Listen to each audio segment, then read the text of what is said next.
Me dejaron el papelito, lo tengo por acá. Había un montón de temas. Perdón, ¿sabés qué son? No, ya voy a encontrarlo. Este es mi Excel, Clara. Agenda libre, Luis. Agenda libre. Si agenda libre, me te haces una pregunta de agenda. Acá está. Te haces una pregunta de agenda libre porque esto es un material que busqué. Son datos oficiales de migraciones. No tiene nada que ver, pero me parece que es interesante escuchar tu opinión. Además, es un tema de la realidad mediática de hoy. Estamos charlando con Alejandra para ver si podemos hacer una nota importante.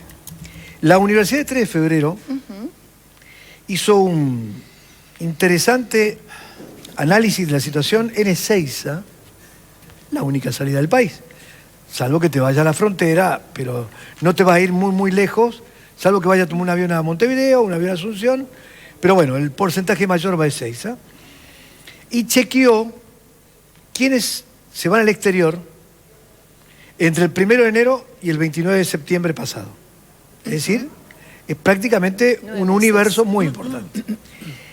Le dio, el número es impresionante, pero a mí lo que más me impresiona sobre la cantidad de personas que se están yendo del país, que el 18% que declara irse por razones laborales, que son 122.427 personas, y el 4% que se va por cuestiones de estudio, que son 19.737 personas, esto suma casi el 25%, esto es lo que me golpeó.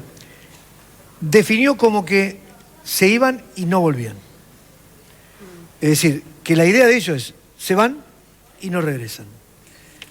A ver, uno se pone a pensar que son 145.000 personas que se van del país.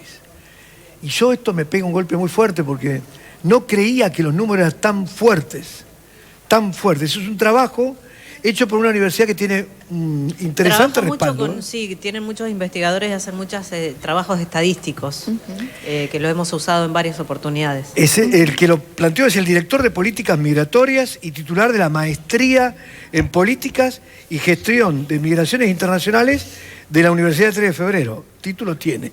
Es una gran lástima, ¿no? No es el país que queremos, Luis, el que expulsa a la gente, que además, como vos decís, muchos de ellos van a trabajar. Y vaya si lo que necesitamos es que nuestro país dé oportunidades de trabajo, oportunidades de una vivienda. Es muy probable que esta gente que está yendo a trabajar afuera en pocos años pueda tener un crédito hipotecario y se pueda comprar una casa. Digo, dos cuestiones que para quienes vivimos en el país suelen ser, y más aún para los jóvenes, tan lejanas. El primer empleo, la primer vivienda. Así que apuesto a un país que no expulse a su gente. Y escuchen este dato. ¿Vos qué te pensás? Estados Unidos, obvio.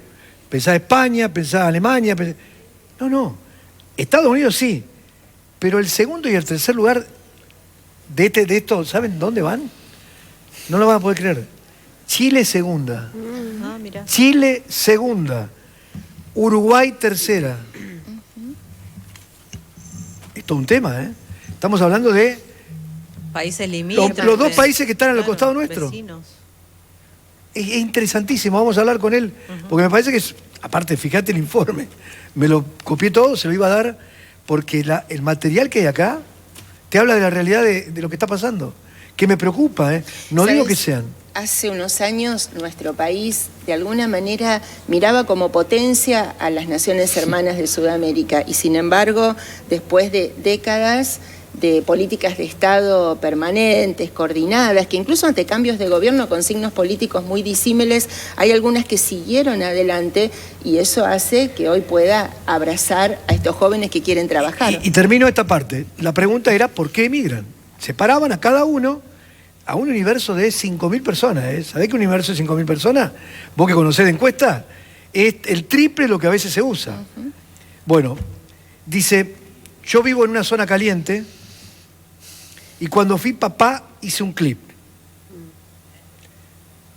¿Quiero esta vida para mi hija? Se preguntó, se preguntó. Esto no quiere decir que sea agorero. Quiero decir que hay una realidad que no podemos dejar de contar. Porque si la ocultamos, quiere decir que algo está pasando y no queremos contarla. Dice, me hice mucha mala sangre, tengo 40 años, 39, viví en el esfuerzo, tuve que poner un cerco, un portón electrificado, y cuando me iba a las 5 de la mañana a tomar el colectivo, tenía miedo a que un chumbo me partiera la cabeza. Así le contestó. Yo, te aseguro, le contaba a la entrevistada, laburaba día y noche y me alcanzaba hasta ahí. Veía a mi familia solamente todo el domingo, porque de lunes a sábados, y ahora me juego por esto. A lo mejor me va mal, pero por lo menos tengo una esperanza. No me gusta esto. Quiero que esta gente se quede, que cambie este país. Pero no hablo en contra del kirchnerismo, hablo de que esto no puede haber pasado en una Argentina donde había valores totalmente distintos. Donde yo veía a mi papá laburar y te puedo asegurar, pertenecía a Agua Energía. Y a veces no lo veía 3 días porque cuando se cortaba la luz, como era en otra época, él se iba a la cañada y me decía, chico, yo vuelvo cuando vuelva la luz, porque todavía... Y lo veía laburar y entonces aprendí que el laburo y el trabajo era la forma de ganarse la plata dignamente. Y de un país además que recibía gente. Éramos para muchos inmigrantes la expectativa, ¿no?, de un futuro mejor. Así que sí, claro, no ese es el país que queremos. Me parece que estamos ante una gran oportunidad de debatir con qué herramientas pensamos modificar este país, porque no se hace ni con una foto graciosa, ni con una frase vacía de contenido, de propuestas, de proyectos. Yo sigo creyendo en los consensos políticos y me parece que el 14 de noviembre tenemos justamente esa oportunidad de ver quién tiene la vocación de sentarse a una mesa para lograr acuerdos. Creo que ya pasó el momento en cual la política se destruía a sí misma, porque quizá la conclusión es que destruyó a la gente. Esa puede ser una buena respuesta. Precios. ¿Qué está pasando con el tema precios? Porque es el debate de la semana última. La verdad que creo que el gobierno ha tomado medidas de restricción de precios que demuestran la impericia que ha tenido para frenar la inflación. Miren, hace unos días me mostraban en un programa imágenes de 1955. En el gobierno de Perón, cuando había habido controles de precios y salía la gente, señoras de aquella época, se las veía a controlar carnicerías y distintos lugares. Y hemos aprendido muy poco, porque del 55 para acá hemos sido de los países con la inflación más alta del mundo. Se cuentan con los dedos de la mano los países que han tenido esa explosión de precios, que además, obviamente, ¿a quién perjudica? A los que cobran un sueldo. No es con ese control de precios. Mira, yo antes te hablaba de lograr acuerdos, y no es un tema naif de la política. Para que no haya estas estampidas de precio, necesitas un país con reglas de juego claras, serias y sostenidas en el tiempo. Eso no lo haces si tu único objetivo fue pulverizar al adversario político. Estaba pensando, hablando de los precios, que el gobierno anterior mantuvo los precios cuidados. Y recién leí algunas declaraciones de dirigentes del gobierno anterior diciendo que hay que atacar a los monopolios. Pasa que yo voy a cumplir 52 años. Desde que era chiquito escucho lo mismo, que hay que atacar los monopolios. Y cuando hablan de los monopolios son 25, 20. Ajá. ¿Y entonces qué? Digo, pasan los gobiernos y uno tiene la sensación de que no solo que estamos siempre igual, estamos cada vez peor. Bueno, digo, y volviendo a lo que planteaba Luis recién, de la gente que se va porque dice no hay futuro. Mira, yo creo que hay cuestiones económicas y hay cuestiones políticas. En las económicas te diría, ni emitir como lo hizo el kirchnerismo, ni endeudarse como lo hizo el macrismo, porque ambos han profundizado un déficit fiscal que hoy, claro, se hace imposible de sostener. Sí tenemos que frenar las expectativas devaluatorias, porque hoy tenemos aumentos de precio por expectativas futuras. Sí tenemos que aumentar la competitividad. No puede ser que la fijación de precios esté en pocas manos, pero no por una cuestión ideológica, sino por una cuestión que cuanto más ampliás la base competitiva, y ahí yo te digo, animémonos a hablar de productividad, de la productividad empresaria, de la productividad salarial y de la productividad de la inversión pública. Yo soy una defensora del Estado, pero de un Estado inteligente que apoye de manera regulada y controlada la producción, para que con mucha mayor base económica no se den estas cuestiones de los precios. Y te diría también, hay que animarnos a una desindexación de la economía, que aunque por ley no se puede, está metida en los contratos. Nosotros ya pensamos a futuro en inflación contenida. Ahora, estas medidas macroeconómicas, ¿Cómo la llevas adelante? Sentados en una mesa de acuerdo político, de temas que son ríspidos, que si los propone A, B dice que no, y que si los propone B, A dice que no, porque si analizamos un poquito, hay algunas medidas, vos lo dijiste, precios cuidados lo continúa un gobierno del otro. Sin embargo, los acuerdos estructurales no estaban y todo se vino abajo y se pulverizó. Y encima ahora con un déficit fiscal aumentado. Estamos a 24, no, estamos en el día posterior en la ciudad de Santa Fe. Te voy a mostrar una foto. Sí. El día después de por lo menos 25 balazos en la vía pública. Un hombre asesinado que tiene 11 orificios de bala, están contando si son balazos o orificios, porque puede ser con entrada y salida. A 6 cuadras, un caso parecido, en donde además hirieron a una señora que venía con su hijo de la escuela, y comerciantes aterrados. Y a la mañana temprano, frente a una escuela, 2 padres que se agarraron a los tiros también cerca de un jardín. Otra vez, ¿cuánto hace que hablamos de la inseguridad? Y aquí estamos. Sí, aquí estamos mucho peor, porque... ¿Estamos peor? Sí, claro que estamos peor. Mirá, ¿seguro estamos peor? Sí. El gobierno dice que no estamos peor. Mira, Rosario, mi ciudad, la pongo como ejemplo porque está en un momento de violencia muy fuerte. Va a terminar este 2021, segundo año de la gestión Perotti, con el doble de homicidios que el 2017, segundo año de la gestión Lifchit. Y vaya si los asesinatos no son la expresión más violenta de la inseguridad. Pero ¿por qué estamos peor? Porque además se ha destruido todo lo encaminado, fundamentalmente en el gobierno de Miguel Lifchit, a solucionar estos temas complejísimos. Se interrumpió el apoyo y el crecimiento de la justicia penal. Nosotros tenemos una justicia que hoy podría estar muchísimo más rápido atrás del delito. ¿Sabes cuántos fiscales presentó Perotti a la Asamblea Legislativa para tener mejor justicia? Ninguno. Dice el gobierno que si presenta cualquier nombre, la oposición se lo bocha. Diálogo político. El gobierno tiene que entender el diálogo político, no manejarse como patrón de estancia. Ahí estamos, abriendo los brazos. ¿Por qué nuestro gobierno pudo presentar cientos de propuestas? Porque había conversación y búsqueda de consenso. Eso es algo que o lo sentís o no lo sentís. Y en el interín la gente que se queda sin justicia, yo te decía, 3 patas. Invertir en la justicia, invertir en la policía, en las fuerzas de seguridad. Ustedes me han escuchado. Esto es un dato absolutamente objetivo. Entra a la página web. El gobierno provincial invirtió en seguridad el 7% del presupuesto que tiene para tecnología, armamento, móviles, autos, comisarías, logística. No tienen capacidad de gestión, a mí me aterra, no tienen capacidad de gestión. Y el tercer punto, lo social. Los chicos del Nueva Oportunidad eran miles de jóvenes que están ahí en esa vulnerabilidad gravísima, que no tiene una metodología que se soluciona con unos pesos que le das encima para una cuestión clientelar. Tenés que abrazarlos desde el entendimiento de esa situación tan vulnerable que están. Todo eso lo pulverizó. Pulverizó además la relación con la nación. ¿O acaso Frederick no le pintó la cara después de 2 años diciéndole que no hacía falta que vinieran gendarmes? Y después vino el desembarco de Aníbal a Lo Berni, que aparte digo, ¿habrán venido o no habrán venido? Pues la verdad que después de ese anuncio de 500 gendarmes, que además se lo decía Luis cuando estuve acá el otro día y sigue, están pidiendo carnet de conducir a los autos como si fuera acá la Costanera. Digo, ahí no es la zona caliente.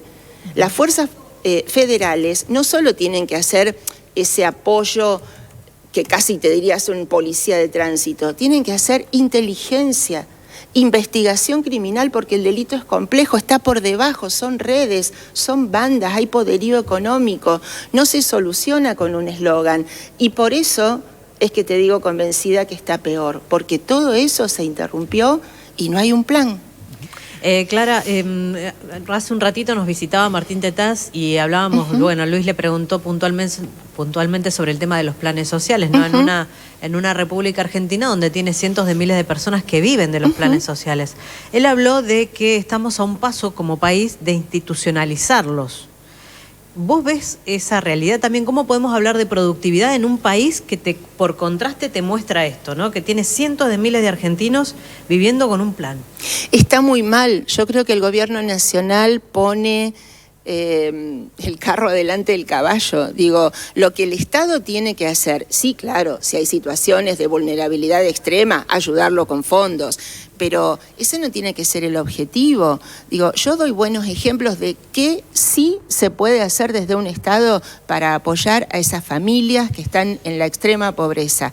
Hacer el plan ABRE, que como Estado te abría calle, te ponía luz, te hacía un centro comunitario, un centro de salud cerca, fortalecía la escuela. Esas son las oportunidades que tenés que darle a la gente. Bueno, no ahora darle... está el plan Incluir de la provincia. El plan Incluir, que es absolutamente inequitativo, opaco, porque tampoco siquiera es transparente de saber cuándo los fondos se están repartiendo, y te diría, tomado como un bastión político, miren, no hay intendente que uno recorra que no te diga vino Perotti o algún ministro con el plan Incluir, y como dueño de casa ni siquiera nos invitó a participar.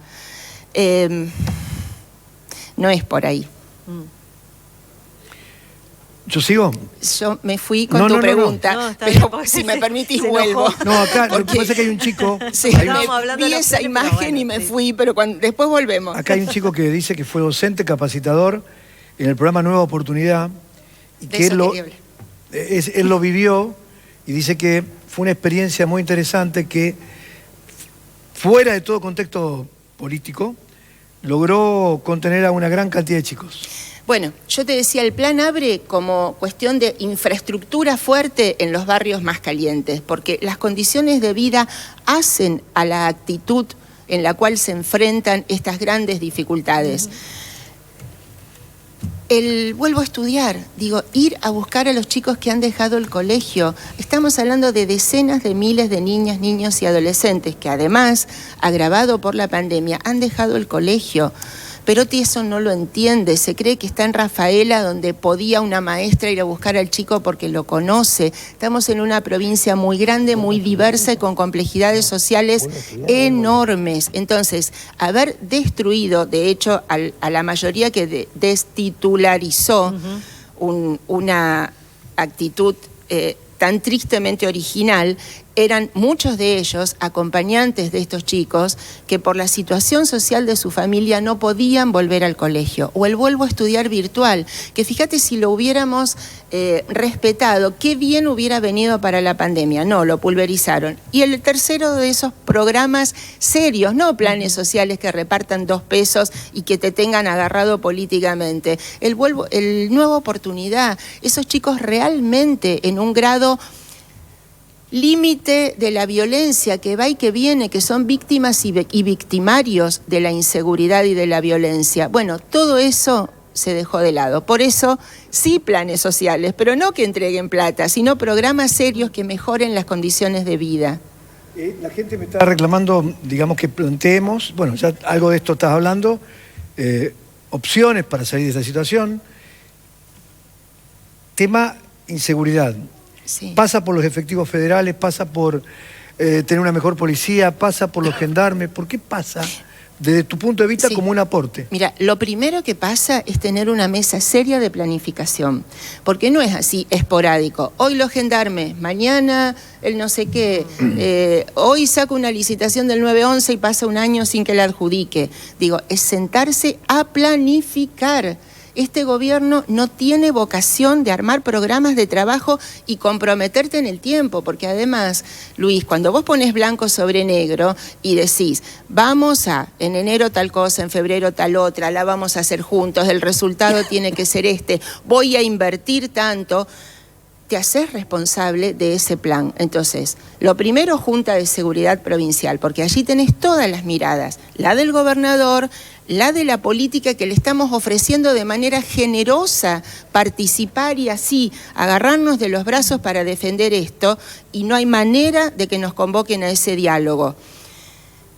El gobernador, la política, la justicia, el MPA y la defensa ahí presentes, porque ellos son los que investigan y los que juzgan, son los que tienen el dato caliente del delito, y las organizaciones sociales que también lo perciben y desde abajo pueden ayudar mucho. Y los municipios y comunas, mira, yo abrazo a nuestros intendentes, a Emilio acá en Santa Fe, a Pablo Hapkin en Rosario, le están poniendo el pecho a la ausencia de funcionarios que son comentaristas, que vienen a decirnos qué problema la inseguridad. Bueno, señor gobernador, usted tenía obligación de saberlo. Cuando prometió paz y orden, usted tenía la obligación de saber con qué programas, con qué presupuesto y con qué gestión la iba a llevar adelante. O la iba a hacer con los Twitter de Saín en contra de los opositores políticos, o la iba a hacer con un ministro Laña con mejores modos, pero absolutamente desaparecido. ¿Cómo se traduce todo esto? Todo este análisis que hablaba Luis también de que muchos oyentes dicen, bueno, ¿cuál es la solución? Seguramente no hay una, pero ¿cómo se traduce esto en la tarea legislativa en el Congreso de la Nación? Es decir, ¿qué herramienta pensás que se puede potenciar o crear a partir de tu labor legislativa? Bueno, fantástico. Te digo 2 o 3. La primera, que los agentes federales estén repartidos en el país por ley y de una manera objetiva. No solo por cantidad de habitantes, sino por condiciones que hacen y distinguen a una provincia de la otra. Santa Fe tiene 2 rutas nacionales que la comunican con Bolivia y con Paraguay y que terminan en los puertos de ultramar. Por allí pasa mucha actividad económica y pasa delito. Entonces, la Gendarmería, en vez de pedir el carnet de conducir en la costanera, tiene que estar viendo qué pasa en esas 2 rutas. Y Prefectura, en vez de cuidar Puerto Madero, tiene que estar viendo qué pasa en los 800 kilómetros de costa fluvial de nuestro Paraná y en los puertos. Entonces, distribución equitativa y razonada de las fuerzas federales. Y ni que hablar de la policía, que sí, lo que tiene que hacer, federal me refiero, sí, es investigación e inteligencia criminal. Porque hoy no es solo el ladronzuelo que está en la calle, hoy son las redes, que lo decía, con un poderío económico enorme, y estamos viendo cómo hay nichos económicos que están sufriendo balaceras y agresividad, que uno dice, ¿acá qué pasa? Bueno, investiguemos ahí qué pasa. Te diría, otra propuesta legislativa, la ley de decomiso, que aquí en Santa Fe fue muy efectiva porque iba contra ese poderío económico, porque con, obviamente, el apoyo de la justicia, le quitaba esos bienes del delito, los autos de alta gama, las embarcaciones, las propiedades malavidas. Hoy hay remate, me parece. Hoy a la tarde hay uno. Yo creo que es el primero después de 2 años. Después de 2 años. Sí. Que lo venimos pidiendo. Enhorabuena, pero tarde. Bueno, te diría lo tercero, que tengamos juzgados y fiscalías federales, porque el narcotráfico, el peor de los delitos que hacen a la inseguridad y a esta violencia extrema, es de competencia federal, es de la nación. Hoy todas las bandas que están presas por narcotraficantes, en realidad la provincia de Santa Fe las juzgó y las encarceló por delitos menores, pero no narcotráfico, tenencia de armas, extorsión, no sé qué. Y si querés un cuarto que tiene que ver con la también inteligencia de delito complejo, que es esta mutación que se está haciendo a la venta de violencia. Porque hasta ahora teníamos violencia como correlato de un robo, ahora la tenemos como extorsión o disciplinamiento. ¿Y desde dónde hacen eso, Alejandra? Desde la cárcel, con los teléfonos fijos y celulares que no solo no les controlan, sino que hay que pensar que hay complicidad institucional para que lo tengan. Mirá si hay cosas que desde el Congreso de la Nación, si tenemos vocación y capacidad de trabajo, mirá si hay cosas que podemos hacer por Santa Fe. Gracias por haber venido. Bueno, muchas gracias a ustedes. Es un gusto siempre estar acá y seguramente no será la última hasta el 14 de noviembre. Ha sido 25 minutos de charla cronometrada para mi amigo Facundo. Mirá, la estoy que mirando. Seguro te va a decir que bueno, ¿por qué no más? Acá estoy haciendo el chateo con él. No, estamos ahí cara a cara. Parecimos parejitos en la final. Bueno. Qué equipazo, ¿eh? Qué equipazo. Qué luchador que Facu, ¿eh? Qué luchador. Pero está olvidando la novia en Buenos Aires, se está olvidando, mucho trabajo. Hasta el 14 de noviembre, todo acá. No tiene novia. Nos vamos a encontrar la semana que viene, seguro. Dale, con todo gusto. Clara García, candidata a senadora por el Frente Amplio Progresista, aquí en Aire, Santa Fe. Las notas que vos necesitás, 11:51. ¿Qué?